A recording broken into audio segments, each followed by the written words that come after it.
एक बार एक भिक्षु तपस्या कर करके थक जाता है। दरअसल भिक्षु बनने के पीछे उसका उद्देश्य यही था कि उसे जल्दी से जल्दी आत्मज्ञान प्राप्त हो जाए। पर आत्मज्ञान तो दूर की बात है, उसे मन की शांति भी नहीं मिल रही थी। अपने मन की अशांति के कारण वह भिक्षु नए नए गुरुओं के पास जाता है, परंतु कोई परिणाम नहीं निकलता। उस भिक्षु का मन निराशा से इतना भर जाता है कि उसे लगने लगता है कि उसके सारे फैसले गलत थे। उसे लगने लगता है कि इससे अच्छा तो संसारी जीवन ही था, कम से कम वहां दुख परिवार में बंट तो जाता था। पर अब वह सन्यास छोड़ भी नहीं सकता था, क्योंकि सन्यास छोड़ने के नाम पर उसका मन दोषी भाव से भर रहा था। जब हम कोई निर्णय लेते हैं और उसका परिणाम गलत साबित होता है तो निराशा का उत्पन्न होना स्वाभाविक होता है। ऐसी स्थिति में हमारे पास दो विकल्प होते हैं। पहला, लक्ष्य को छोड़ दें। दूसरा, समस्या को किसी और नजरिए से देखें। उस भिक्षु के मन में विचार तो आता है कि वह अपने लक्ष्य को छोड़ दे, परंतु वह ऐसा नहीं करता, क्योंकि उसके भीतर दृढ़ इच्छा थी खुद को जानने की। फिर एक दिन उसे कोई बताता है कि यहां से कुछ दूर पर्वतों के दूसरी तरफ एक महात्मा है जो मन को शांत करने की विधि जानते हैं। वह भिक्षु सुनते ही उन महात्मा की खोज में निकल पड़ता है। एक बुद्धिमान व्यक्ति की पहचान यही है कि वह निर्णय लेने में समय नहीं गंवाता, क्योंकि हर बीतता हुआ क्षण तुम्हारे निर्णय लेने की क्षमता को कमजोर बनाता है। लंबा सफर तय करने के बाद वह भिक्षु उन महात्मा के आश्रम तक पहुंच जाता है। वे महात्मा उस भिक्षु का स्वागत करते हैं और उसे पानी देते हैं। पानी देकर वे महात्मा उस भिक्षु से पूछते हैं, किस उद्देश्य से आए हो? भिक्षु कहता है, मन की शांति चाहता हूं, प्रयास कर कर कर थक गया हूं। वे महात्मा मुस्कुराते हैं और कहते हैं, भला प्रयास से भी किसी को मन की शांति मिली है? प्रयास करना छोड़ दो, शांत हो जाओगे।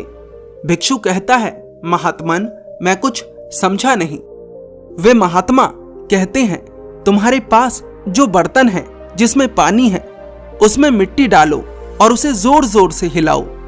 वह भिक्षु जमीन से मिट्टी उठाकर अपने पानी के बर्तन में डाल लेता है और उसे जोर जोर से हिलाता है। वे महात्मा कहते हैं, अब जो तुम कर रहे हो इसी को प्रयत्न कहते हैं। क्या तुम इस प्रयत्न के द्वारा जल में घूम रहे मिट्टी के कणों को शांत कर सकते हो? वह भिक्षु कहता है, नहीं महात्मन। वे महात्मा कहते हैं, अब इस जल को जमीन पर रख दो और अलग हो जाओ। वह भिक्षु जमीन पर बर्तन को रखकर दूर हट जाता है। कुछ ही क्षणों में जल के भीतर मिट्टी बैठ जाती है और पानी स्थिर हो जाता है।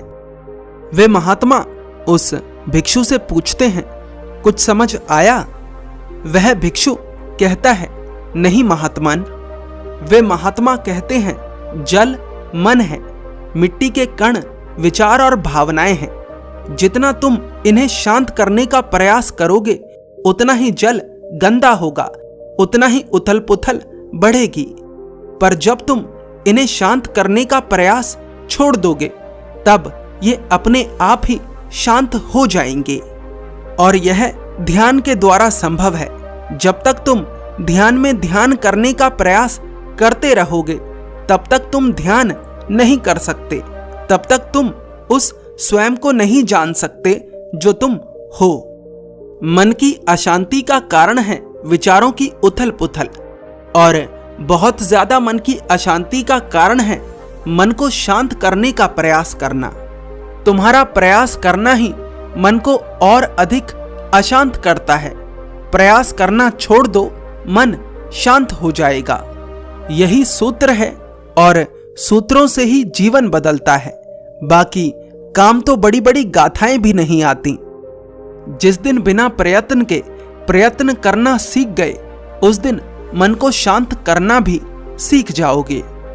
इस कहानी से हम सीखते हैं कि ध्यान के दौरान कैसे हम अपने मन को शांत कर सकते हैं, और आम जीवन में भी कभी कभी हमारा कुछ करना समस्या को बढ़ाता है, घटाता नहीं। जब हमें कोई रास्ता नजर नहीं आ रहा होता है तो ऐसा नहीं होता है कि सारे रास्ते बंद हो चुके होते हैं। बात बस इतनी होती है कि हमें वो रास्ता नहीं दिख रहा होता है जिस पर हमें जाना है।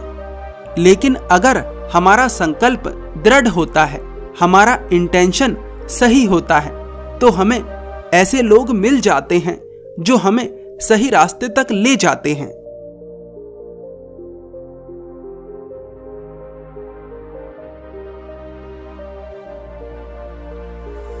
एक बार एक स्त्री जिसका नाम सुजाता था बुद्ध के पास आती है और कहती है, बुद्ध, अपने विचारों से मुक्ति कैसे पाई जाए? मैंने सुना है कि ध्यान के द्वारा एक ऐसी अवस्था को पाया जा सकता है जिसमें व्यक्ति विचार मुक्त हो जाता है। मैं पिछले कई वर्षों से ध्यान कर रही हूं, परंतु मुझे अभी तक विचारों से मुक्ति नहीं मिली है। मैं जानना चाहती हूं कि विचारों से मुक्ति पाने का क्या तरीका है। ऐसी मैं क्या गलती कर रही हूं जिसके कारण मैं उस अवस्था को नहीं पा रही हूं जो एक भिक्षुनी का उद्देश्य होता है। यदि भिक्षुनी बनने के बाद भी मैं ध्यान से अछूती रह गई तो मेरा त्याग बेकार चला जाएगा, मेरा प्रयास बेकार चला जाएगा। कृपा कर मेरा मार्गदर्शन करें। बुद्ध मुस्कुराते हैं और कहते हैं, तुम्हारा लक्ष्य शुभ है, पर ध्यान कोई ऐसा लक्ष्य नहीं है जिसे पहले से निश्चित किया जा सके। संसार में कोई लक्ष्य निर्धारित कर कोई उसे पा सकता है, पर भीतर कोई लक्ष्य निर्धारित नहीं किया जा सकता। वहीं पास में एक तालाब था। बुद्ध सुजाता से कहते हैं, इस तालाब के जल को देखो सुजाता, बाहर से तो ये तुम्हें अस्थिर व विचलित दिख सकता है, पर भीतर से यह एकदम शांत और स्थिर है। विचार और भावनाएं जल के ऊपर की तरंगे हैं जो उठती हैं बाहरी प्रहार के कारण। यदि तुम जल में पत्थर डालोगी तो तरंगे उठेंगी, यदि वायु चलेगी तो तरंगे उठेंगी, पर भीतर गहराई में जल एकदम शांत और स्थिर रहता है। जल का स्वभाव शांत रहना है, मन का स्वभाव भी शांत रहना है, पर बाहरी विचारों और भावनाओं के कारण मन में तरंगे उठ रही हैं, और इन तरंगों के ही कारण हम उस स्थिति को नहीं देख पा रहे हैं जो हमारा वास्तविक स्वरूप है, जो हमारा वास्तविक स्वभाव है। सुजाता, एकाग्र होकर ध्यान में बैठो। जो भीतर घटित हो रहा है उससे विचलित मत हो, पूरी जागरूकता के साथ देखो। जो भी हो रहा है उसे देखते रहो, ना किसी विचार से लड़ो और ना ही किसी का समर्थन करो। साक्षी भाव से बैठे रहो, स्थिर धैर्य के साथ देखते रहो जो घट रहा है। देखते देखते ही तुम पाओगे कि हलचल कम होने लगी है, पर हलचल के कम होने का भी इंतजार मत करना। तुम्हारी सांसें ही इस बाहरी दुनिया से तुम्हें भीतरी दुनिया तक ले जाएंगी।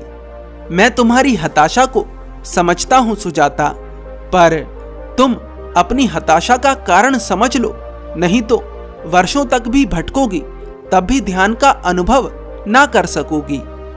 जबरदस्ती से किया गया प्रयास तुम्हें ध्यान के विपरीत ले जाता है। यदि तुम्हें ध्यान के पास जाना है तो तुम्हें समर्पण का भाव लाना होगा। विचारों से मुक्त हुआ जा सकता है, परमानंद को अनुभव किया जा सकता है, पर लक्ष्य ना तो विचारों से मुक्ति होना चाहिए और ना ही परमानंद। जबरदस्ती परमानंद को पाना चाहा और 6 वर्षों तक भटकता रहा। फिर एक रात सब कुछ समर्पित कर दिया, सोच लिया कि सब कुछ जाने दो, कुछ नहीं पाना। पूरे साक्षी भाव के साथ बैठ गया और फिर जो हुआ उसके बारे में कभी सोचा भी नहीं था। परमानंद है, हमेशा से है, बस हम उसे खोज गलत जगा रहे हैं। सुजाता तो बुद्ध की बात समझ जाती है, पर आपको मैं दोबारा से समझाता हूं। विचार और भावनाएं हमारा वास्तविक रूप नहीं है, ये बस तरंगे हैं जो समय के साथ बदलती रहती हैं। विचारों से मुक्त होने का प्रयास ही हमें और अधिक विचारों से भरता है। ध्यान में सांसें सबसे ज्यादा आवश्यक हैं, क्योंकि ये हमें बाहरी दुनिया से भीतर की दुनिया तक ले जाती हैं। ध्यान में ना अच्छे विचारों को और ना बुरे विचारों को पकड़ना है, केवल साक्षी रहना है। आप इस कहानी से और क्या सीखते हैं, हमें कमेंट कर जरूर बताएं। धन्यवाद।